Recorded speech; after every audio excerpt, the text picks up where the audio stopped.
how to avoid hiring disasters. By the end of this video, you're going to have 3 keys to avoid hiring disasters. I'm Jono White, founder and principal consultant of Clarity. We work with leaders around the world, and it really helps us out. Thank you so much when you subscribe, follow, like, or share. So if you could please do that now, that helps us to get the word out to help more leaders to become the best they can be. How to avoid hiring disasters. If I was on a hiking trip with you and we reached a point and I said to you, okay, there's 2 options from here. We've got our packs, we're ready to go on this big hike for a few days. Now down this side we have an even plain. It's pretty flat. There's a lot of walking to do. So it's a pretty long distance, but there's not too many hills or anything. It's just quite a long distance. You've got to weave around. It's a bit of work. There's that one. Or here. Now the advantage of this one is that you can get going straight away, and you're actually much closer to where you want to be initially. But there's a mega mountain which is going to take rock climbing. You actually may not make it. You may lose a limb. What would you do? You'd say, whoa, what? I'm going to just walk the path. When it comes to hiring, I think how to avoid hiring disasters, what we do is in that scenario, we go, forget the long trail, just take me on the quick path. We end up, leaders, on these rock faces, screaming our lungs out as we look down at this massive fall going, how did I end up here?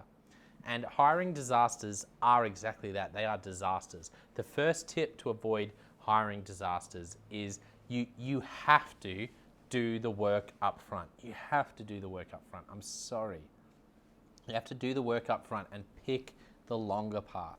The longer path, yes, it's longer. Yes, it's longer, and it takes more work at a glance, but it doesn't have treacherous mountains where you'll fall off and have to start all over again.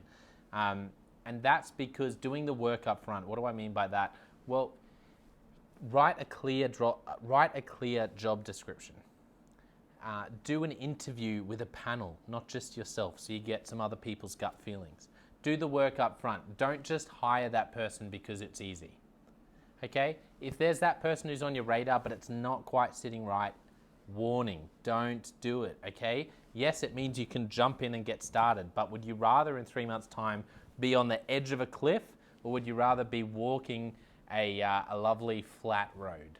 That's what hiring is all about. It's about doing the work to pick the path, even though it's longer, because it's going to be way easier in the long run. And you know what? You'll actually get to your destination. Problem with choosing this path is you probably won't even get to your destination because you'll be back to square one when you have a hiring disaster. You need to do the work up front. How to avoid hiring disasters. Okay, the second tip that I would say is you need to hire based on your values. Yeah, we do that. Hire based on your values. Yeah, Jono, we do that. We hire based on our values. Next. Okay, if you hire based on your values, think of your last 10 people you've hired. How many of them would you say embody 1,000% everything good about your organization? Well, that's unrealistic, because, no. How many of the past 10 hires in your organization embody everything good about your organization? If your answer isn't 10, then you have room to grow in this. You should be hiring based on your values. You want to attract people who are straight up aligned with your organizational values, not just people who are straight up aligned with needing money and needing a job right now when you have a job to give. Okay, everyone loves getting a job. Everyone loves filling a gap as a leader. That's not what we're talking about.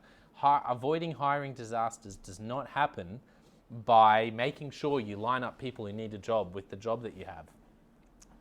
There will always be, in some parts of Australia right now, it is hard to find people for certain jobs. But really, at the end of the day, if you try hard enough, you can usually fill a job with someone. That's not going to cut it. If you want to avoid hiring disasters, then you need to lead with your vision and values. Lead with your values. Go big. What do I mean by that? Start your job ad with that. stand out. But instead of starting with, we need someone to do with these skills to do these 7 things, start with, we are an organization that is all about, as an example for clarity, we are an organization that speaks well of others. If you are a person who, you just naturally will speak well of others, you're probably going to fit in well here. Okay?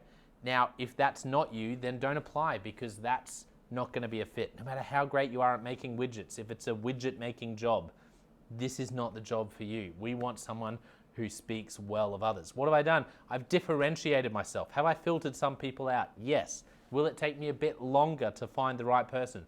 Possibly. But when the right person goes, I want to work there. I'm not worried about the person who's ready for a job and my job. I'm worried about the person whose values just align. And you can do the same with vision and values. Think about the founding story of your organization, the vision of where you want to be. Find people who are on the same path. If you're 70% sure they're on the same path, then no, don't hire them. Find someone who's 100%. Wait an extra month to find the right person. Jump early and hire a month early to find the right person.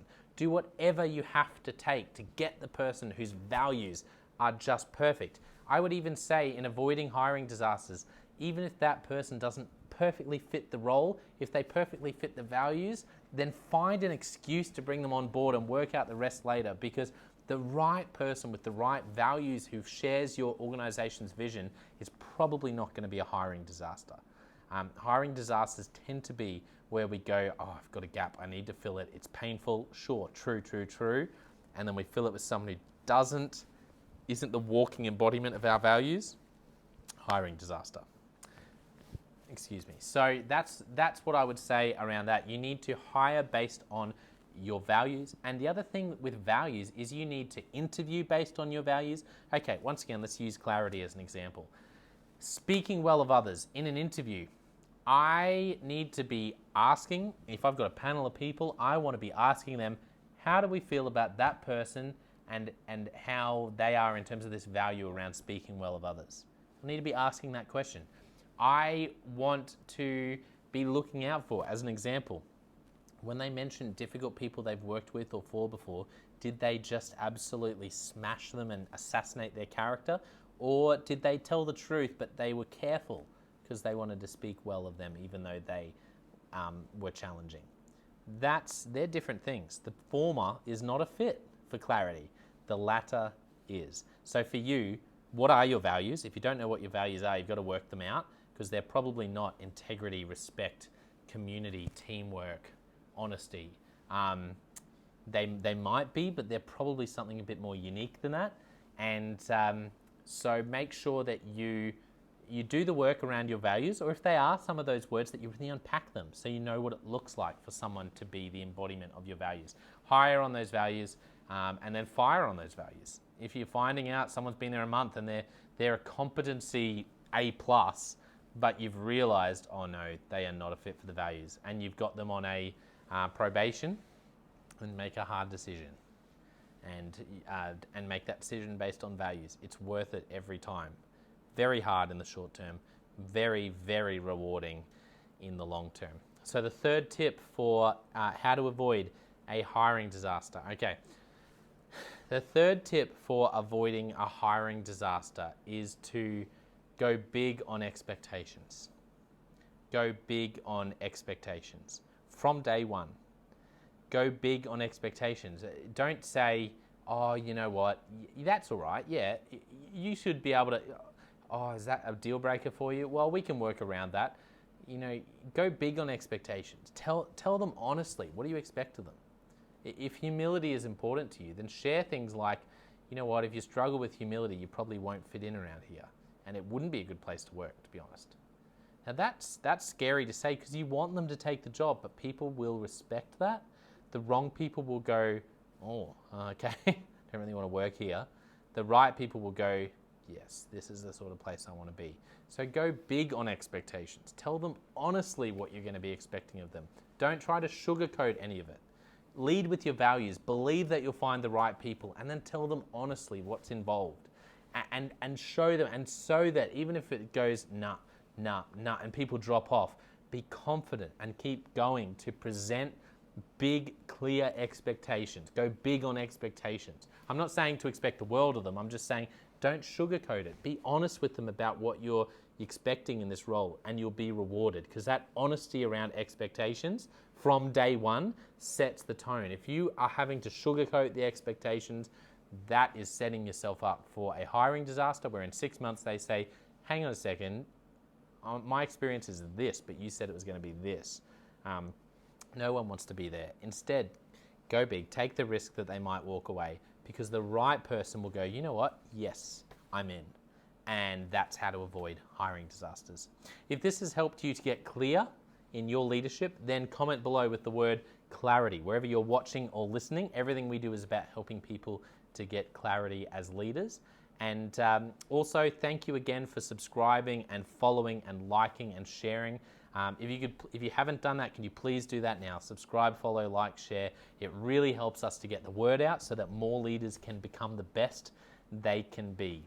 So thank you for watching or listening, and I'll catch you next time.